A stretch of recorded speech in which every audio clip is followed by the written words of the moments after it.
እኔ በዚህ ምድር ላይ ያሉ ምርጥ ቃላቶች ተደምረው እሱን ስሜት አይገልጹ። ምንም ሳልጠመቅ ንስሐ ሳልገባ ማለት ነው። ቤተክርስቲያንን አይቼ ብቻ ልሳለም እየሮጥኩኝ እንደ እብድ እየሮጥኩኝ ገባሁት። አስቡት፣ ሰዎች ተቀምጠዋል ነጠላ ለብሰው፣ እኔ ሂጃብ አድርጌ አባያ ለብሼ እንዲህ የሚወግሩኝ እየመሰለኝ ማለት ነው። የሚወግሩኝ ነው የመሰለኝ።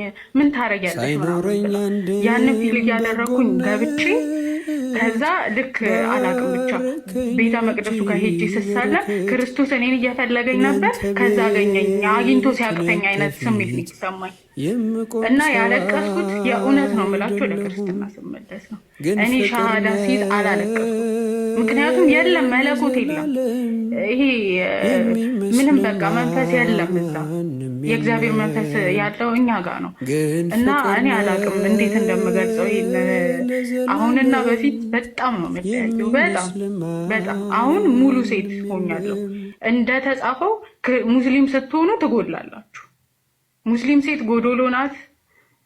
ኤግዛክትሊ ይሄ ትክክለኛ ነገር የተጻፈ ትክክለኛ ነገር በቃ ትጎድላላችሁ። አስተምሮቱ ራሱ ያጎድላችኋል እና በጣም በቃ አላቅም የሆነ ግማሽ ሩብ ነው የሆንኩት፣ ግማሽ አይደለም እንደውም እና የሆነ ቃላት ያንሰኛል እሱን ስሜት ለመግለጽ። ወደ ክርስትና መምጣት እንዴትም ብዬ ልገልጸው አልችልም። ስለ እውነት የምሬን ነው። በቃ አላቅም ብቻ ይሄንን ይከብደኛል መግለጽ።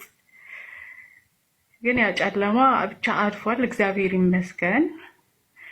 እና ቀጥይ። ሌላ ጥያቄ አለሽ ውዴ?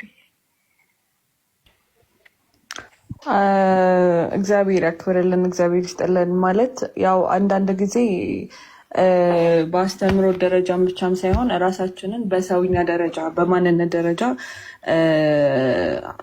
ሃይማኖት ማነጽ አለበት ብለን እናምናለን እና ያስወጡሽ ነገሮች ከእስልምና ወደ ክርስትና እንድትመለሽ ያደረጉሽ ነገርና ማንነትሽ ላይ የተፈጠረ ለውጥ ለዚህ ደግሞ በጣም ጥሩ ማሳያ ነው ብዬ እኔ ፐርሰናል ያምናለሁ። እንኳን ወደ ብርሃኑ መጣሽ እህታችን። አሁንም እንግዲህ ያለውን ነገር እግዚአብሔር ጨምሮ ጨማምሮ በቤቱ ከተጠሩት ብቻም ሳይሆን ከተመረጡት ውስጥ ዘይቱ አልቆባቸው ከተመለሱት ሳይሆን ዘይቱን ይዘው መቅረሳቸውን ያበሩ ሙሽራቸውን ከተቀበሉት ውስጥ አንቺንም ያርግሽ ያድርገን ሁላችንንም።